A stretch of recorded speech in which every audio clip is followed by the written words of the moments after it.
Hi mga kasisilabs, mga kalods. For today's video, magsinigang Wow! tayo. At ito na nga, pinakuluan ko na yung baboy, sibuyas, at kamatis, at sili. Para lalambot siya mamaya katulad ng paglambot ng puso ko kay Idol. Sorry! At i-check muna natin ang ating karning baboy kung malambot na ba. At ito na. Ito na nga mga kasisilabs, malambot na ang ating karning baboy tulad ng pagpapalambot ni Idol sa puso ko.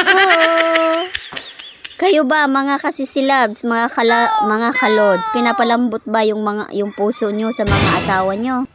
At nagkabulol-bulol na naman ako, bulol dito, bulol doon, at patuloy pa rin tayong At ito na nga mga kasisilabs, nilagay na ni Idol ang kangkong dahil excited na akong kumain dahil gutom na ako. Huwag naman tayong sobrang excited, pakuluin muna natin konti ang ating kangkong. At maraming pong salamat po sa walang sawang nanonood sa aking mga video at sa hindi pag-skip ng aking ads. Sa uulitin, maraming pong salamat sa inyong lahat.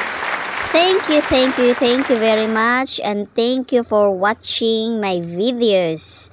Bye-bye! Kain muna tayo. Magdala kayo ng plato dito sa malayo. Isesend ko na lang ha.